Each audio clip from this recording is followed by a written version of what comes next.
Hey everyone, welcome back. If you're an Apple Card user, keeping track of your statements is key to managing your finances effectively. In this quick guide, we'll walk you through the simple steps to view your Apple Card statement right from your iPhone. Let's dive in. First things first, make sure you have the Wallet app installed. It's usually pre-loaded on your iPhone, but if not, you can download it from the App Store. This is your gateway to all your Apple financial tools. Step 1.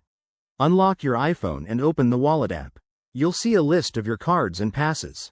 It's that easy. Step 2. Tap on your Apple Card from the list. This will open up your card's main page, where you can see your balance, recent transactions, and more. Step 3. Look for the Statements or Activity section. Depending on your iOS version, it might be a tab at the top or a button. Scroll down if you don't see it right away.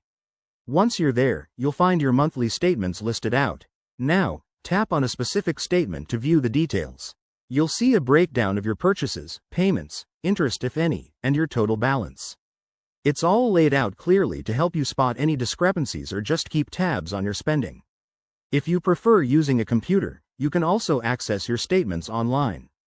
Just head to the Apple Card website, log in with your Apple ID, and navigate to the Statements page, perfect for a bigger screen. One quick tip. Enable email notifications for your statements in the settings. This way, you'll get alerts when new ones are available, making it even easier to stay on top of your finances. And there you have it. Viewing your Apple Card statement is straightforward and helps you maintain financial health. If this was helpful, hit that like button and subscribe for more tech tips. Thanks for watching, and see you next time.